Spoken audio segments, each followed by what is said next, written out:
Janitor's boy. What do you think this key is going to be for? That might give us a clue as to what's going to happen in the story, right? See that? That looks like my house key. Chapter 7. Jack got to the shop and gathered his supplies. The folding desk was waiting for him.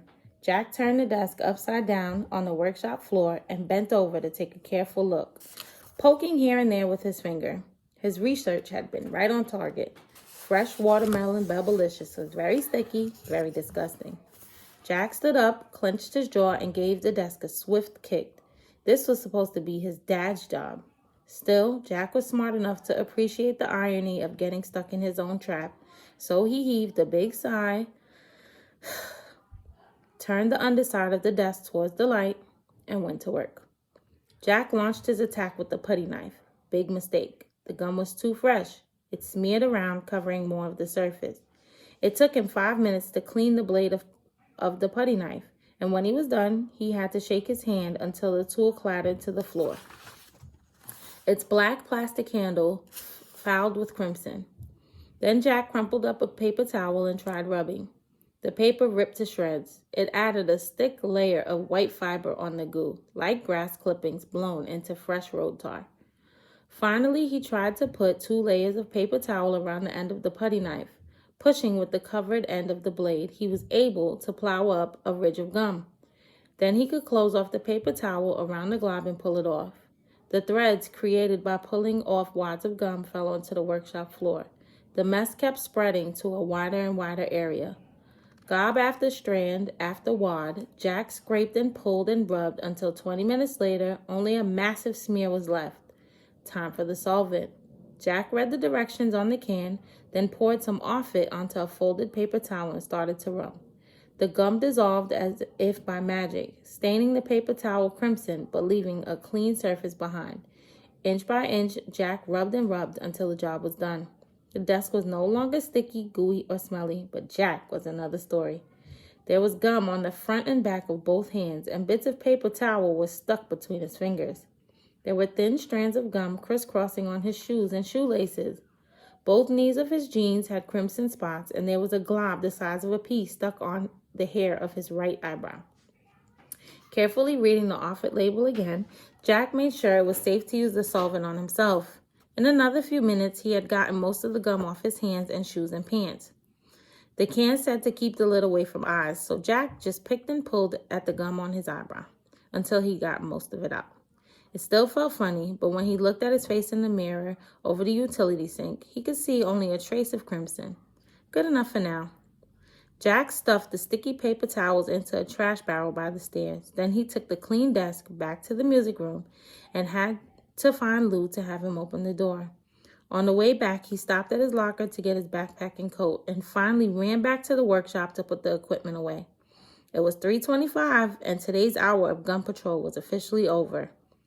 Jack ran up the workshop stairs, streaked down the hallway towards the back door, and just barely got onto the last late bus. Dropping onto a squeaky seat, the bus lurched out of the parking lot. Jack was panting, but relieved. If he'd missed the bus, it would have caused other problems. He would have to hang out for at least another hour and ride home with his dad, something he didn't want to do, not ever, and not especially today. If he had ridden home with his dad, then the other note from Mr. Ackerbury would have been delivered to both his parents at once. Jack was pretty sure things would go better if his mom read the note first, all by herself. At least, that's what he hoped. Mrs. Rankin got home from work at 4:15 every day, so Jack was cutting it close.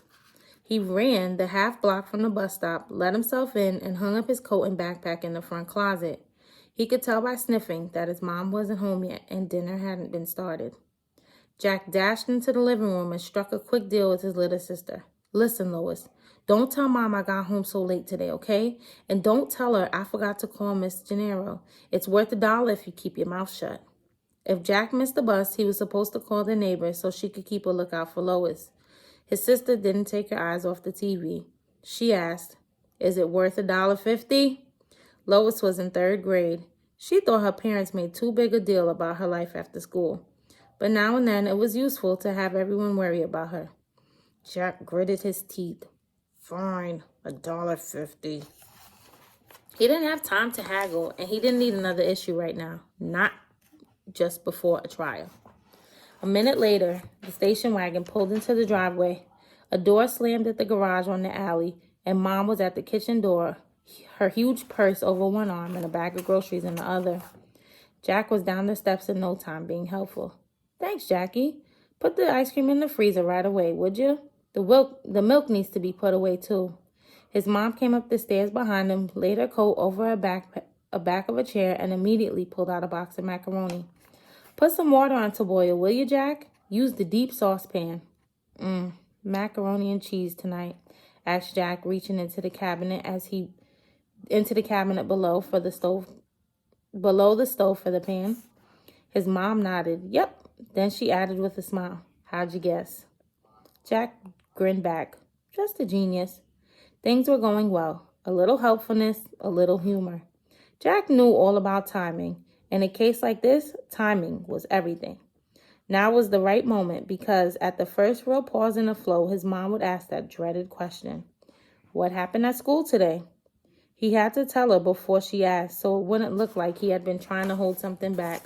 A point for helpfulness, a point for cheerfulness, a point for being honest about bad news. Jack needed all the points he could get.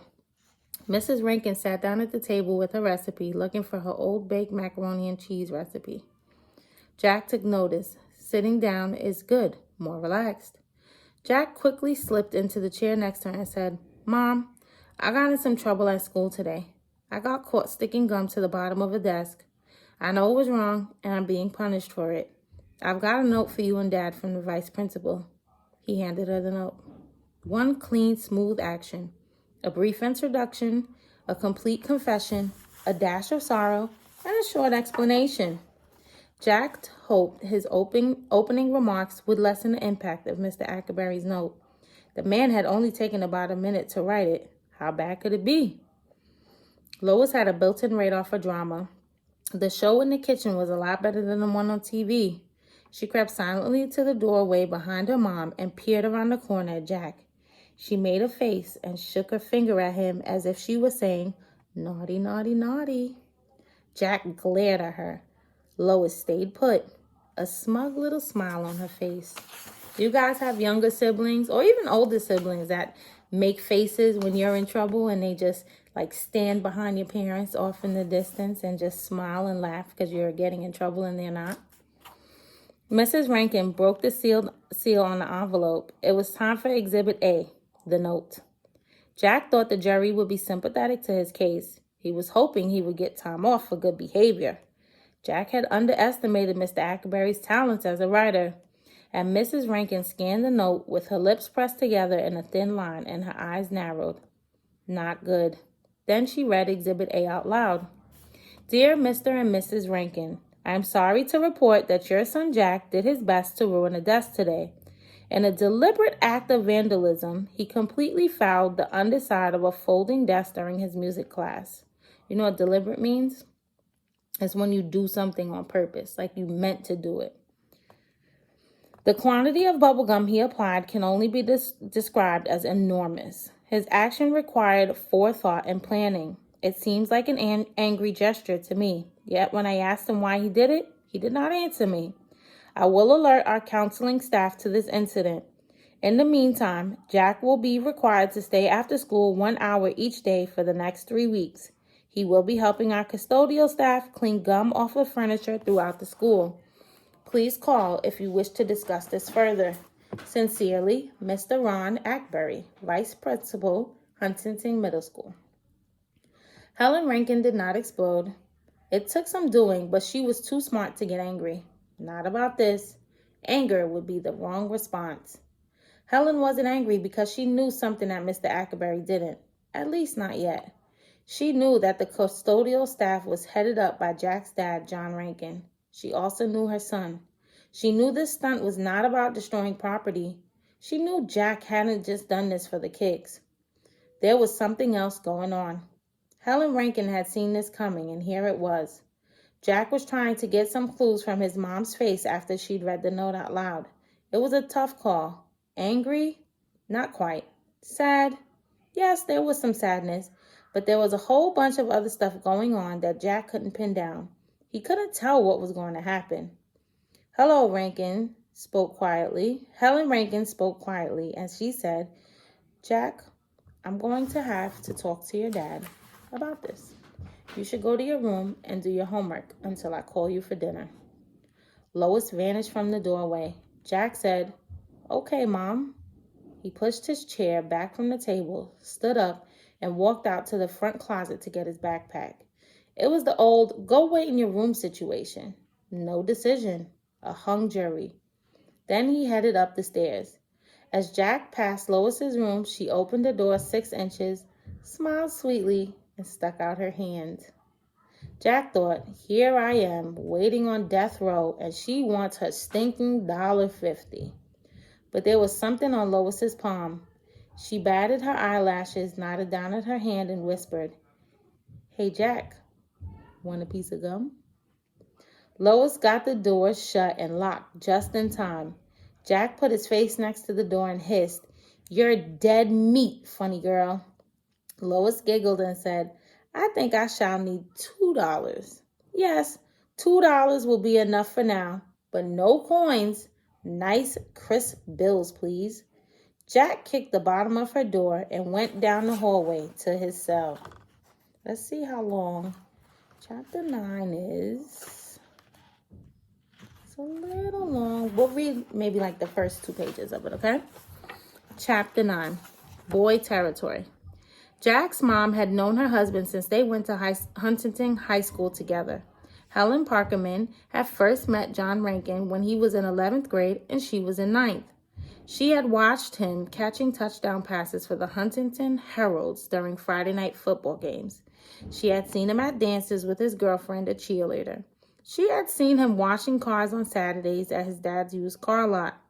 Helen Parkman had watched John Rankin from a distance. They knew each other, but they had never really been friends, not back then. John's family had some money, and they lived on the nicer side of town. Helen's family didn't. It was simple as that. John Rankin was a golden boy, one of those kids most likely to succeed. Then one day in the spring of 1967, just 2 months before his high school graduation, John Rankin disappeared. He had joined the Army. It made quite a stir at Huntington High School. A lot of boys were getting drafted into the Army because it was the middle of the Vietnam War. But no one was signing up for military services on purpose, not the infantry, and not for a 4-year hitch. John had just turned 18. He had been accepted at a good college, and he might not have had to go into the service at all. There were savage pictures of the war on the evening news every day. It seemed like you had to be crazy to join the Army. It was a mystery back then. Why did he leave?